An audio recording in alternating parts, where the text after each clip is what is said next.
se o agricultor mora realmente full time na fazenda, ele vai em algum momento para a cidade onde ele tem contato com a internet. E, consequentemente, hoje, se você tem um smartphone, é quase impossível alguém não ter o WhatsApp. É quase impossível alguém não ter uma rede social. Então, através da internet, do acesso à internet, você consegue promover um tipo de educação, de conteúdo que faça com que o agro se desenvolva e entenda sobre novas tecnologias, novos jeitos de se fazer. Alô, alô, turma! Está começando mais um AgriTech Podcast, o espaço onde a tecnologia e a inovação transformam o agro dentro e fora da porteira. Começamos então, e primeiro de tudo, eu queria que você, Maicon, se apresentasse para nossa audiência, falasse um pouquinho quem é você, a sua trajetória, um pouquinho ali da sua breve história no agro, né, que teve poucas coisas legais acontecendo no caminho, né, mas eu queria que você falasse um pouquinho quem é você. Sou o Maicon, já atuei como Head de Growth em algumas das principais startups no agro no Brasil, trabalhei para a SP Ventures, uma das principais VC, né, Venture Capital no mundo, tá entre os top 10 do mundo. Ajudei a escalar múltiplos milhões em marketing, venda, estruturar processos de venda. Hoje, atualmente, eu sou fundador do Leadsops.ai, um agente de vendas com IA que encontra e ativa leads no momento exato de compra. A gente marca para você de 5 a 15 reuniões qualificadas por semana, direto no seu CRM e no seu calendário, sem depender de mídia paga ou prospecção manual. Também tem uma consultoria chamada growthhustler.io, que eu ajudo empresas a escalar com eficiência e previsibilidade, né? Eu atuo mais como um CMO as a Service, onde eu ajudo a estruturar o time, comando o time, valido o Go-to-Market, o GTM. Para quem está ouvindo Go-to-Market, talvez não esteja familiarizado, o Go-to-Market é quando você vai para o mercado, você desenvolve uma estratégia de penetração no mercado ou validação de produto. E minha conexão com o agro, ela vem da infância, né? Eu vim do interior do Brasil. Eu costumo dizer que, para quem não conhece o interior do Brasil, eu morei muito tempo em São Paulo, e quando eu falo interior do Brasil, eles pensam, Sorocaba, Piracicaba. Cara, não. Piracicaba e sim, lugares ali de São Paulo nem se comparam com o interior do Brasil. Talvez você esteja aqui escutando a gente, Mato Grosso e por aí vai. Eu vim de Rondônia e fui criado no sítio. Meus pais eram produtores muito pequenos, nem se compara com o que o agro é, mas fui criado no sítio até meus 16, 17 anos, tirando leite de vaca, pegando ovo no galinheiro e cuidando um pouco ali do dia a dia. Quando me formei em engenharia ambiental, que foi a minha formação, onde comecei a migrar, a me conectar com o agronegócio, porque dentro da minha universidade eu trabalhei muito com pesquisa e análise, muito voltado ao impacto ambiental na agricultura, apesar de não ser a minha expertise, e tenho alguns viés em relação a isso, como o Brasil hoje opera, mas eu trabalhei muito com a parte de sensoriamento e imaginamento de imagem, de sensoramento remoto, para poder identificar áreas e tudo mais, né? E quando eu fui para São Paulo fazer o meu mestrado na USP, eu percebi que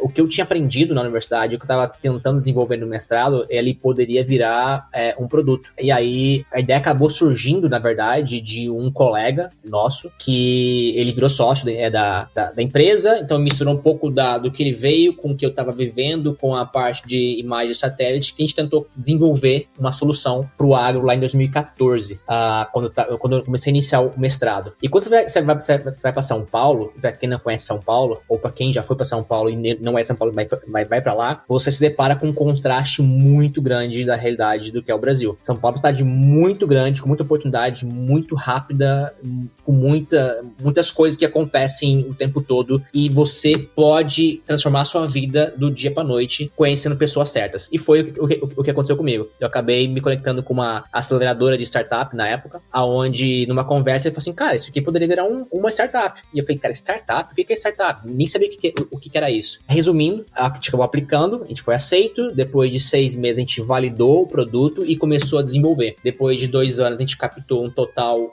se hoje eu fosse fazer a correção do investimento, algo em torno de quase R$1 milhão para desenvolver a solução, para ir para o mercado. uma das nossas, um dos nossos investidores era a Telefônica. Na época eles tinham a Wayra, que também era uma outra aceleradora de startup. Em 2016 eu acabei saindo da operação, da Agra, que era um produto que a gente tentou meio que criar ali um Waze para o agronegócio, compartilhando dados que a gente já conseguia adquirir de sensores que existiam ao redor do Brasil, com feedbacks também do usuário. Então, dados não só de clima ou de outras coisas, mas também dados que o usuário poderia imputar. Em 2016, o mercado de agro para tecnologia não era tão desenvolvido como é hoje, obviamente, e acabou que a gente não conseguiu, de fato, validar bem o produto. A empresa continuou, por um tempo, mas eu saí em 2016. Foi quando a SP Ventures, quando eu comecei a criar um relacionamento com eles, que eles poderiam ser também um potencial investidor da Agra, me convidou para poder ser head de Growth Marketing da Aegro, né? Na época, nem existia ainda um departamento. Se não me engano, eu fui o 6º ou 7º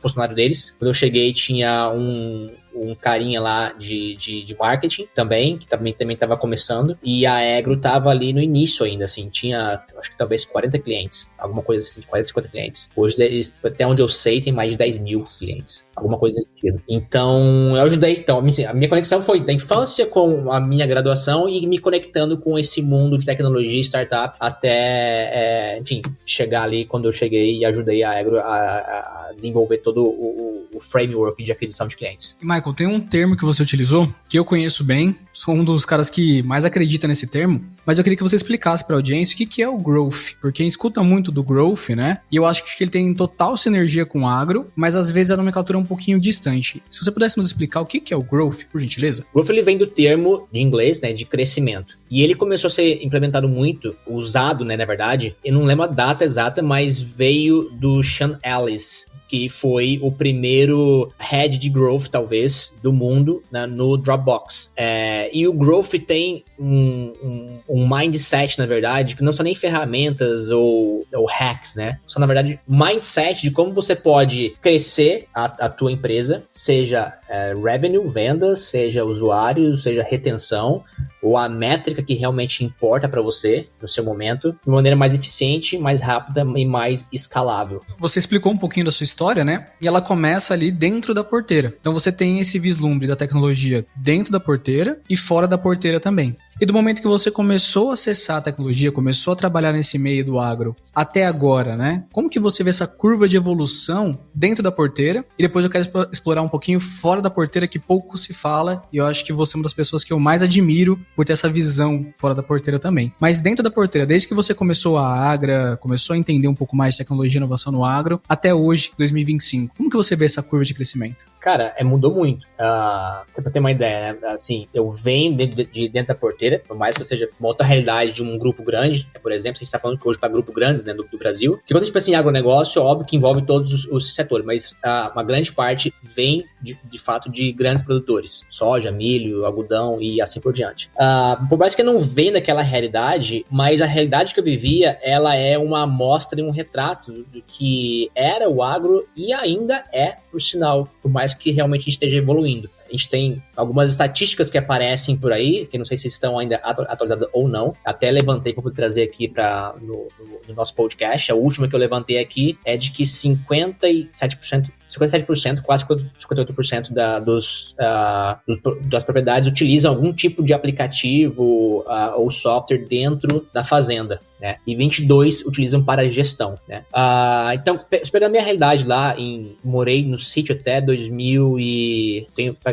Pra quem não está vendo, quem está ouvindo, eu tenho 37 anos, eu pareço bem mais novo. Então, lá em 2000, quando eu saí de Rondônia, foi 2000 e o quê? 2004, se não me engano? Não, 2006. Cara, eu não sabia, eu não tinha computador, né? Em 2006, obviamente, bem início lá dos anos 2000, computador era um luxo, internet nem se falava, né? Então, assim, isso eu fui aprender a mexer em computador na faculdade. E isso é um retrato, realmente, do que é o agro brasileiro.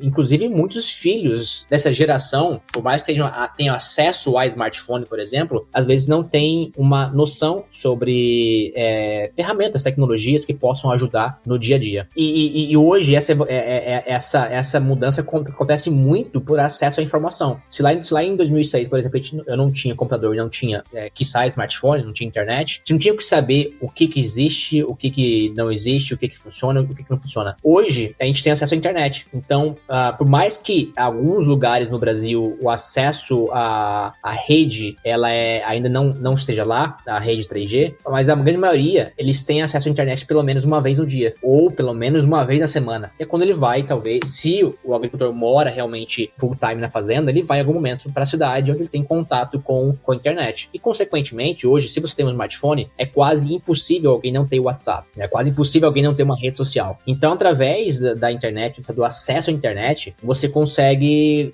promover um tipo de educação, de conteúdo que faça com que o agro se desenvolva e entenda sobre novas tecnologias, novos jeitos de se fazer. Eu não gosto muito de usar novos jeitos porque ela bate muito de frente com uma crença muito grande no agro, que quando eu comecei, inclusive, eu me deparei com isso. Eu sabia que existia, mas eu subjuguei essa crença. E que quando você vai fazer um pitch para um agricultor, você vai conversar com um agricultor, você tenta fazer ele pensar que existe um novo jeito, isso é a maior objeção que existe. Porque ele já vem de uma tradição que vem passada de geração para geração. E foi assim que sempre foi feito. E chega um moleque, um jovem, que não tem o nível de experiência que ele tem no campo, gerenciando, assumindo os riscos que eles assumem, falando que tem um novo jeito, você vai quebrar a cara. Mas eu usei isso para poder mostrar para a audiência esse novo jeito, como você pode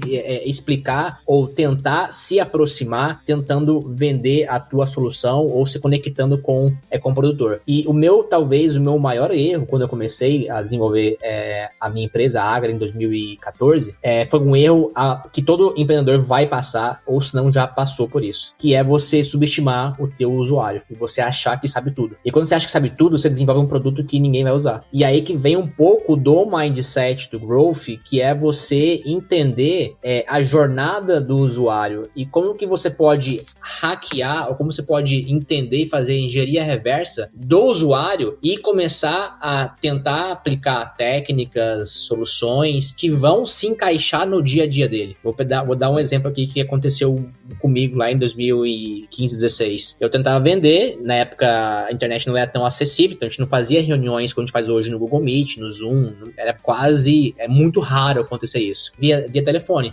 Em uma conversa, e como era um aplicativo, na solução, tinha um aplicativo, eu perguntei pro agricultor, o senhor tem um smartphone? Ele falou, o que é smartphone? Eu falei, caramba, ele não sabe o que é smartphone. Eu perguntei, você tem WhatsApp? Ele falou, tem.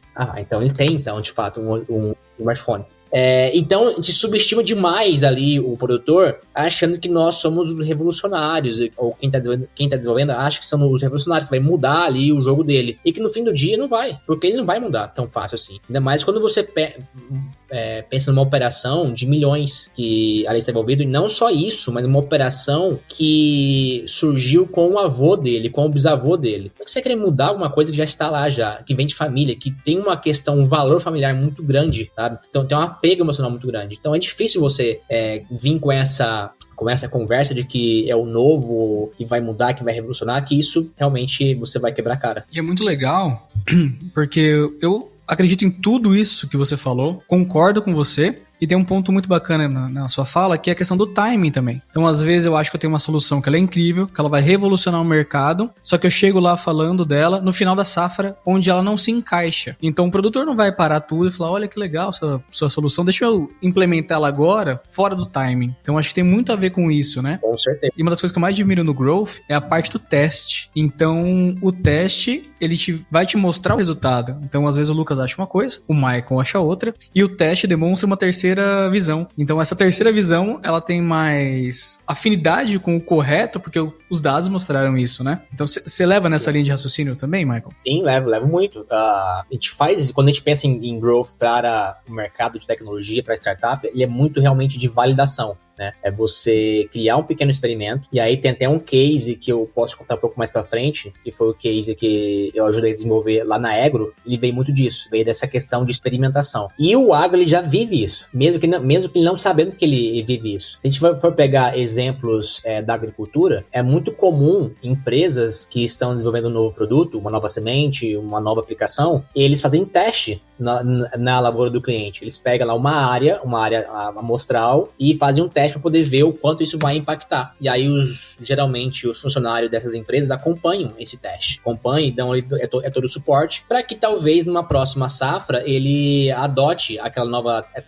tecnologia. E isso é growth. Obviamente, devido às proporções e também ao time, por ser mais lento, né? Por ser uma safra, por levar às vezes meses para você realmente colher ali, ou anos para você colher uma informação, mas é a dinâmica do mercado. E quando você entende a dinâmica do mercado, você consegue entender aonde você vai se encaixar com a tua solução e como você vai experimentar a tua solução para que o cliente final consiga ver valor no que você está realmente fazendo e entregando.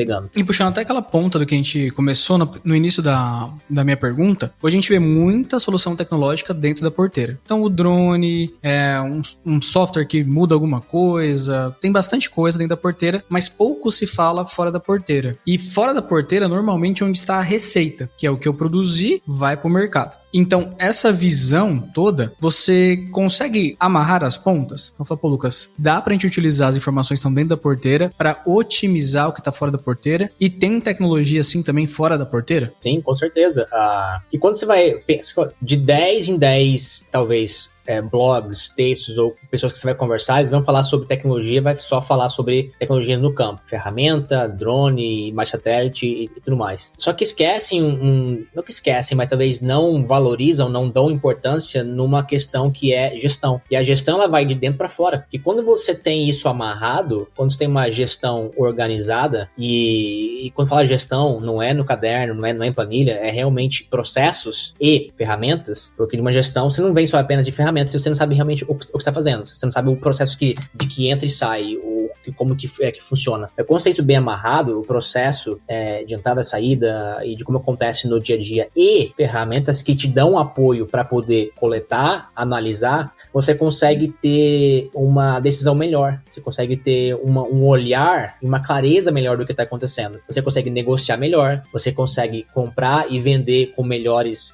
condições, você consegue se preparar talvez para um mercado que pode mudar de uma hora para outra, né? Pegar um exemplo que está acontecendo agora com a guerra das tarifas. Por mais que o Brasil, entre Estados Unidos e o mundo, mais que o Brasil não esteja talvez enfrentando uma tarifa tão grande como China, Europa e tudo mais, ou Canadá, uma hora ou outra o Trump ou qualquer governo pode mudar de ideia e aumentar, ou até mesmo o dólar também, que a gente depende muito do dólar. O dólar dispara, como aconteceu. E se você não está preparado, se você não tem uma certa organização do que realmente está acontecendo e o quanto você tem ali talvez a gente chama disso em startup de runaway, né? O quanto tem de grana para você poder tocar a operação ou até se preparar para um futuro melhor, você pode ser pego desprevenido e tendo prejuízos monstruosos, né? Então, quando você tem isso de forma organizada, você consegue pensar, se preparar e até encontrar melhores parcerias, melhores fornecedores, melhores clientes e assim por diante. E é muito legal porque eu acho que, não sei se a gente falou isso ao longo do episódio, mas você não está no Brasil. Então você tem uma perspectiva de fora, já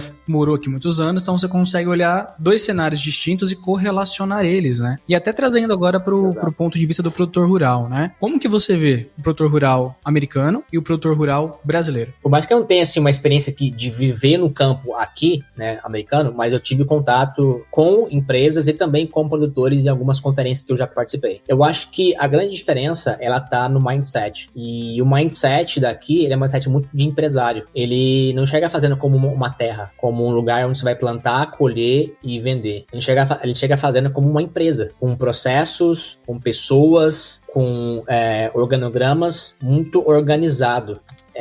E com pensamento muito de gestão, de previsibilidade.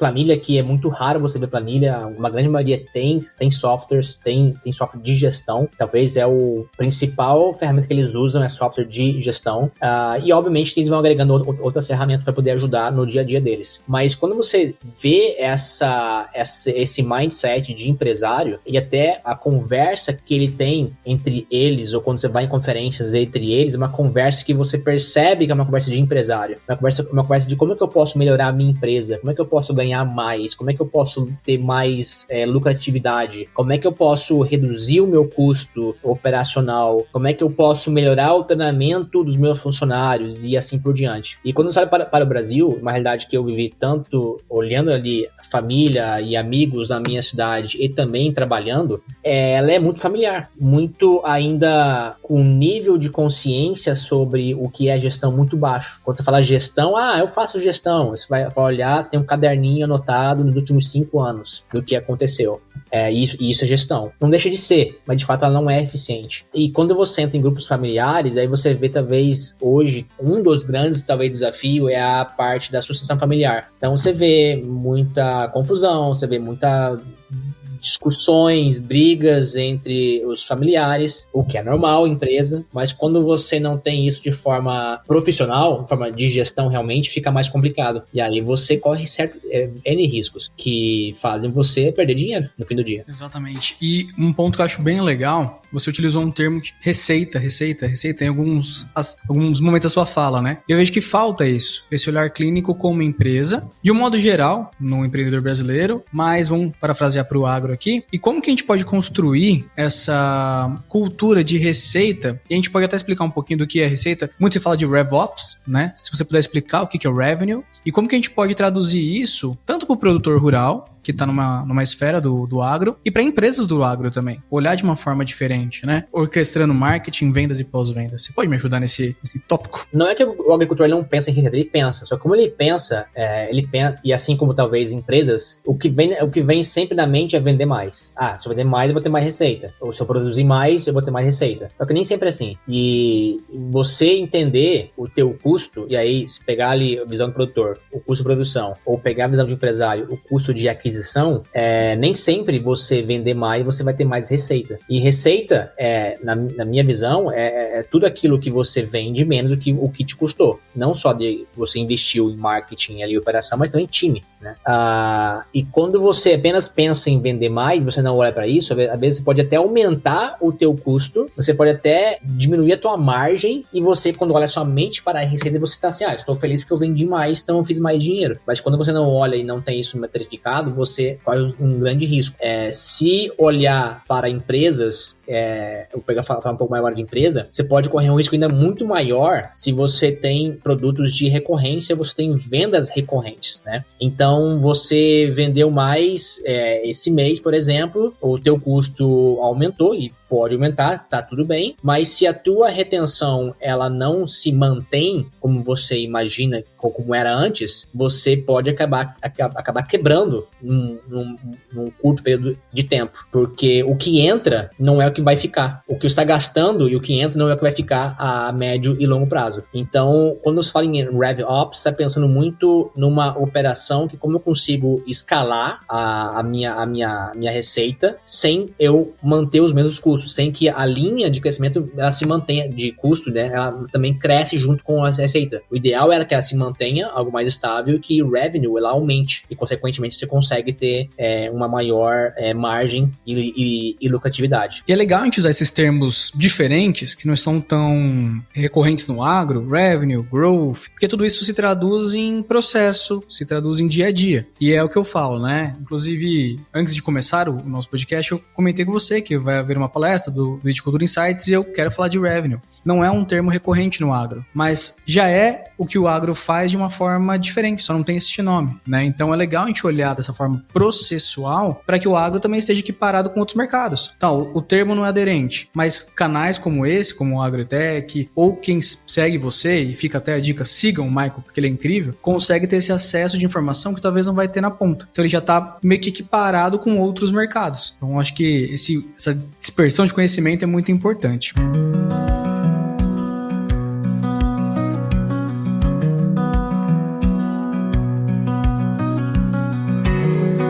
Eu queria trazer um outro tema, Michael, que eu acho que você é uma das pessoas que mais entende disso dentro do meu ciclo de conexões, que é AI, inteligência artificial. Cara, a gente teve um boom, né, de um tempo pra cá, e eu queria que você explicasse pra quem não sabe o que é inteligência artificial, o que é o termo, se é uma coisa que surgiu em 2022 ou se não, se é uma coisa que já tem ali uma construção dentro do mundo da tecnologia, e se vamos ser dominados por máquinas mesmo, e amanhã pode ocorrer um eu robô da vida real. É um tópico realmente bastante quente no momento e até preocupante sobre o que vai acontecer no futuro. Bom, AI, eu falo AI porque eu moro fora do Brasil, então pra mim sempre eu penso, aqui eu ouço muito AI, mas em português seria IA, né, que é a inteligência artificial, é uma tecnologia de aprendizado de máquinas. A máquina, ou no caso o algoritmo, a tecnologia, ela vai aprendendo com um volume de dados coletados ou com o dia a dia que você vai utilizando e você vai consumindo ali, ela vai entendendo padrões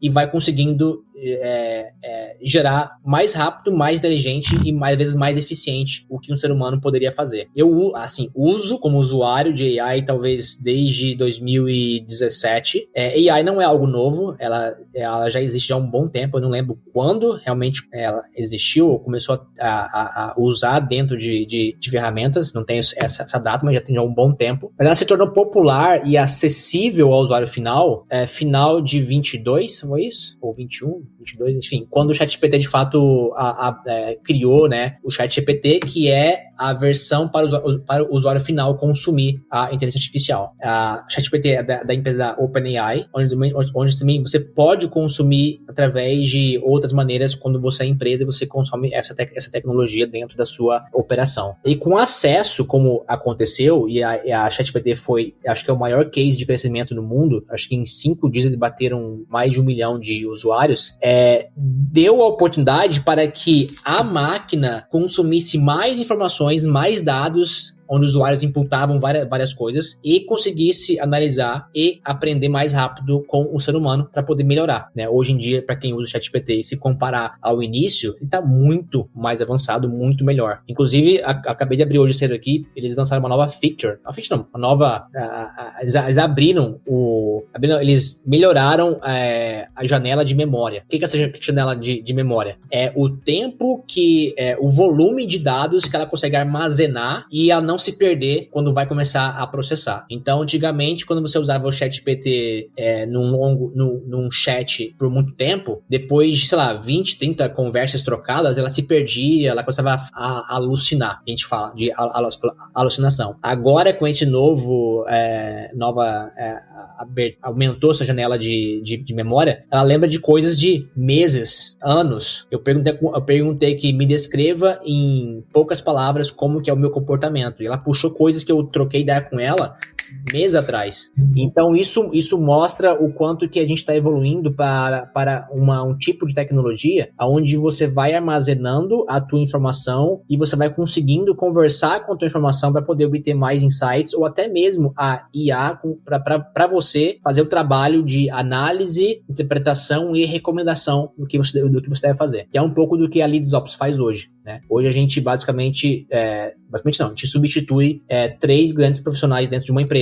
Um analista de marketing de conteúdo para redes sociais, um copywriter, um analista de vendas que implementa ferramentas de prospecção e um BDR que faz a parte de prospecção. Então a gente consegue... A nossa IA, ela cria conteúdo, coleta feedback, analisa quem está interagindo com você e prospecta para você agendar o tipo de reunião. E quando você fala assim, a IA vai substituir no futuro, cara, já está substituindo. Hoje a minha operação é mega enxuta. No passado, para poder fazer o que eu faço hoje, talvez eu teria que contratar 4 pessoas para poder tocar a minha empresa do que hoje eu toco. Hoje eu toco sozinho. Eu tenho alguns funcionários que tocam a parte de desenvolvimento, mas a parte operacional do dia a dia, marketing, prospecção, é a IA que faz. Então já está roubando, vamos dizer assim, entre aspas, algumas vagas e vai roubar. Tem até várias pesquisas que falam, ou especialistas, experts que falam, que a IA vai tirar 80%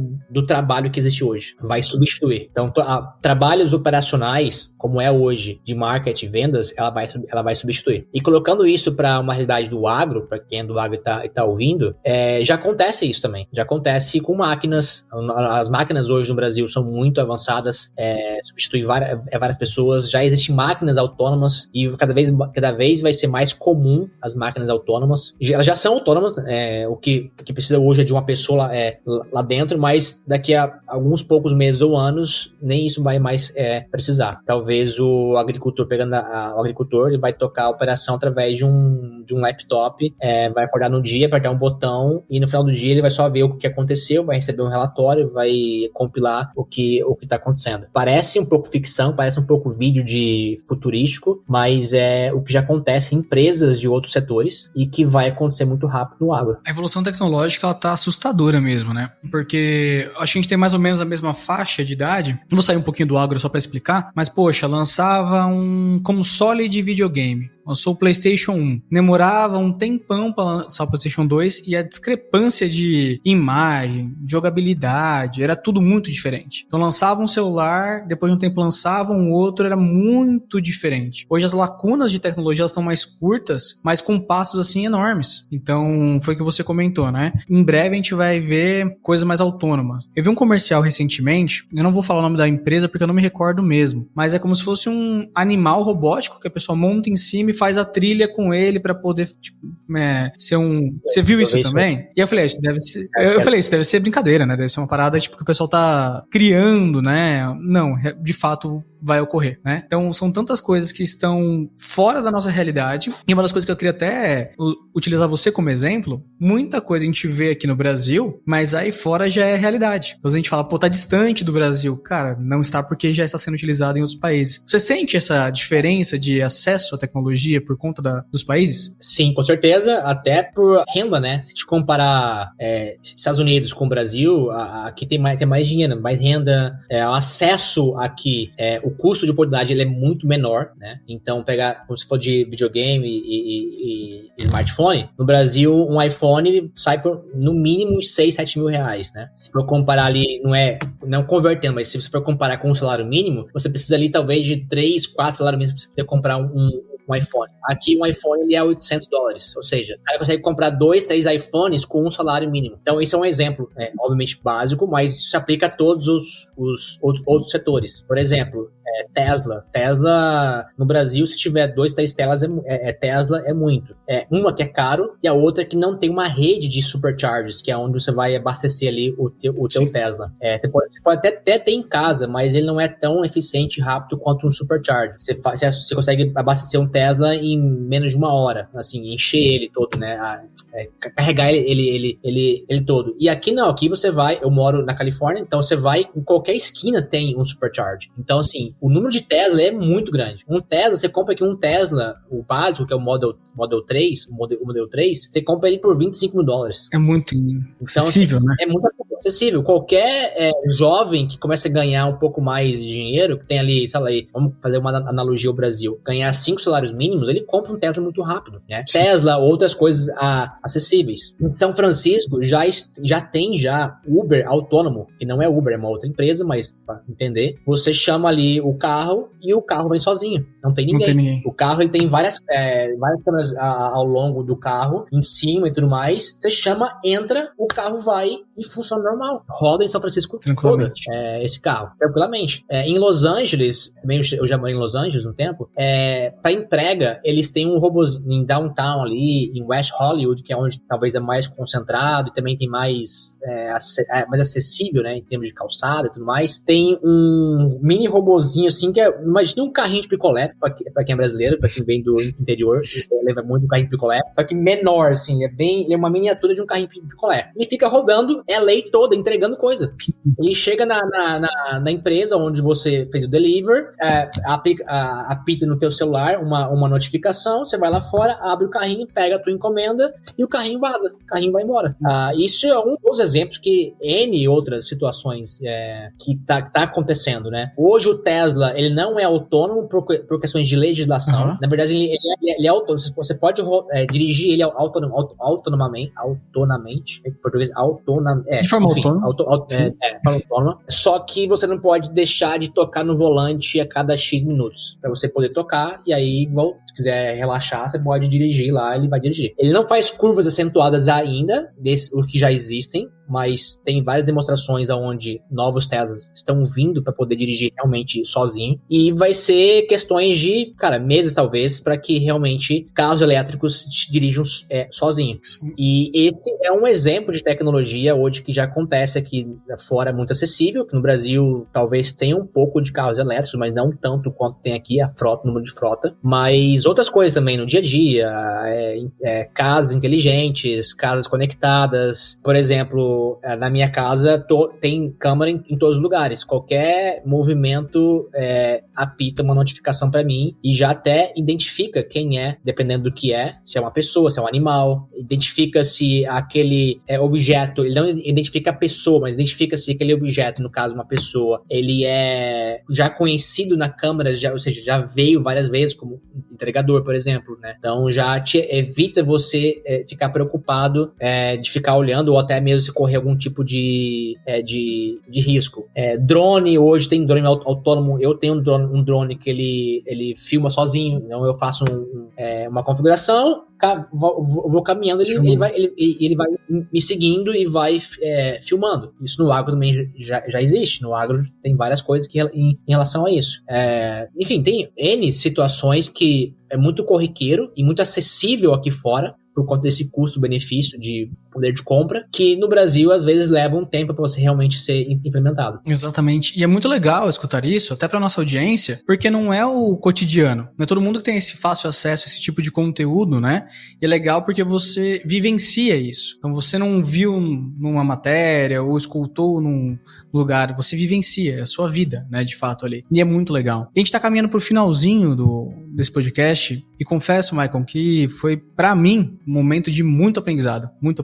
Eu tenho mais uma infinidade de perguntas aqui que eu gostaria de fazer para você, mas quem nos escuta aqui nota que você é uma pessoa muito culta, tem um conhecimento muito vasto, que é muito inteligente. De onde você costuma absorver o seu conhecimento, né? Eu sei que tem várias fontes, mas qual que é a principal fonte que você absorve o conhecimento? E se você pudesse indicar para nossa audiência algo relacionado a essa fonte que você consome o seu conhecimento? Eu acabei aprendendo a empreender, sozinho, e eu acho que a melhor fonte de conhecimento é você se arriscar e se aventurar a aprender uma nova habilidade, uma nova tecnologia. No meu caso, aprender marketing, vendas, growth, foi realmente fazendo. Eu era engenheiro, eu era um cara muito técnico, eu vim do mundo na faculdade de bolsa de iniciação científica, então tinha uma mentalidade muito acadêmica, né? E quando eu me deparei no mercado, que é uma outra dinâmica, eu falei, cara, isso aqui não se encaixa, eu preciso realmente aprender coisas novas. E acabei aprendendo. Então, na época lá, era muito YouTube, e YouTube, de fato, hoje é a melhor ferramenta que você tem para você poder aprender a buscar informação muito rápido, muito, às vezes, mastigado, né? Alguns criadores entregam ali vários tutoriais para você poder aprender.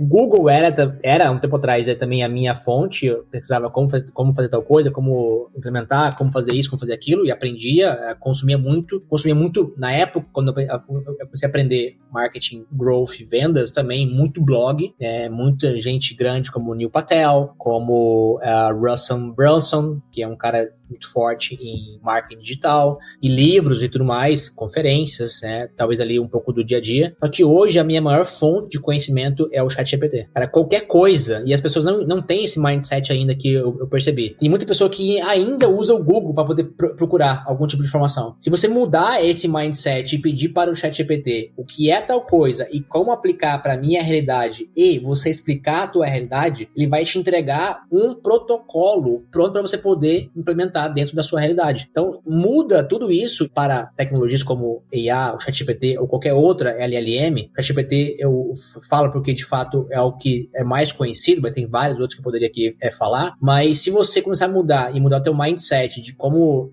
fazer boas perguntas e começar a conversar com a IA, você vai ver o potencial que tem para você poder extrair algum tipo de conceito que você não entendia ou como você vai, de fato, aplicar para a tua realidade. Até um exemplo que eu dou mudou, que eu até fiz um post recentemente, que é sobre pare de comprar curso e comece a perguntar para o ChatGPT. Se você pegar hoje qualquer curso que ensina a fazer qualquer coisa, ao invés de você pagar R$1.000, R$2.000 para aquele curso, e você fornecer o URL para o ChatGPT, ou copiar ali a página ou o vídeo e perguntar, me explique como que esse criador faz ou ensina e me dê o passo a passo, ele vai te falar tudo que o criador te ensina, só que de forma muito mais mastigada e muito mais rápida. Então você não precisa mais comprar curso e gastar meses tentando ali aprender para você, de fato, implementar. Se você pode usar ali o ChatGPT e ter conversas reais e interativas até você de fato conseguir extrair o que você quer. É claro que, não tô falando aqui pra você poder parar de comprar curso, porque às vezes o curso, ele é uma maneira de você se conectar com pessoas, com grupos e com comunidades, né?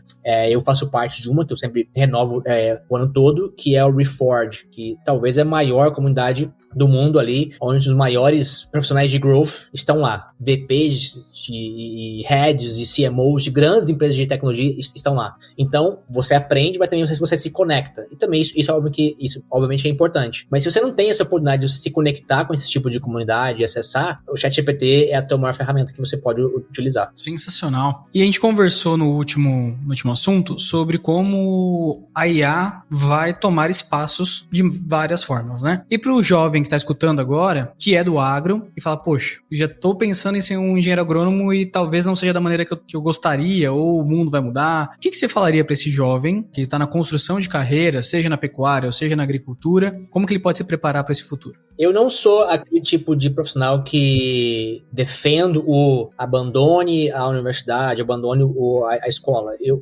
recomendo você, ele faz parte do teu aprendizado, mas não fique dependente apenas, ou seja, passivo apenas de absorver o conhecimento. Você precisa ir atrás e entender como transformar aquilo que está ali aplicando, aprendendo na teoria, na tua realidade. E a minha, talvez, se pudesse dar uma recomendação, enfim, um conselho, se arrisque. Se arrisque no sentido de faça, implemente, teste, que é com o teste que você vai ver o que realmente funciona e o que não funciona é para você. É que você vai aprender, na verdade, aquilo que você está tentando consumir de forma teórica. Então, mais uma vez, quando eu falei sobre usa o YouTube com o ChatGPT e interage com ele, mas se você só interagir ali e pegar o conceito e a explicação, mas não aplicar, você não vai conseguir de fato aprender o que você precisa aprender para você poder ter sucesso. Então, minha recomendação se você quer siga no agro com a família, procure conhecimento teórico, principalmente na parte de agronômica, que é muito teórico, você precisa de uma base, às vezes, científica para você poder aplicar, mas também uma questão de gestão e de processo. E para isso você pode utilizar várias ferramentas como o ChatGPT para você poder aprender como aplicar isso dentro da sua realidade. Muito bom, muito legal.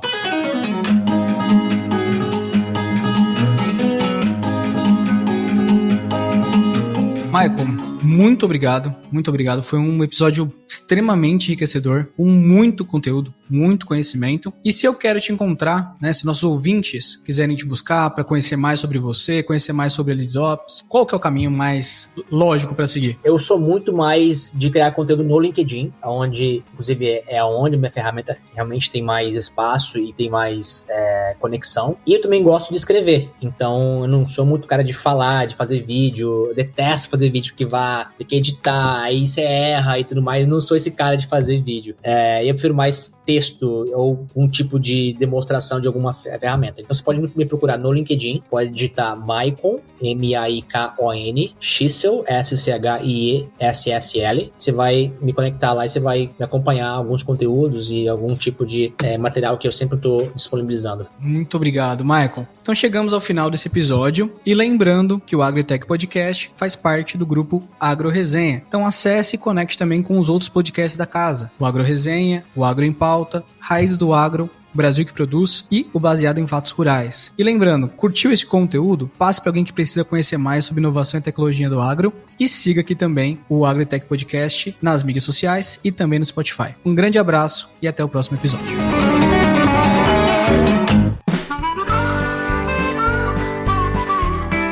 O agro cresce com tecnologia e boas conexões. Se esse episódio trouxe novas ideias para você, compartilhe e faça parte dessa evolução. Esse conteúdo foi apresentado por Lucas Ordonha, com produção do Agro Resenha e edição do Sr. A.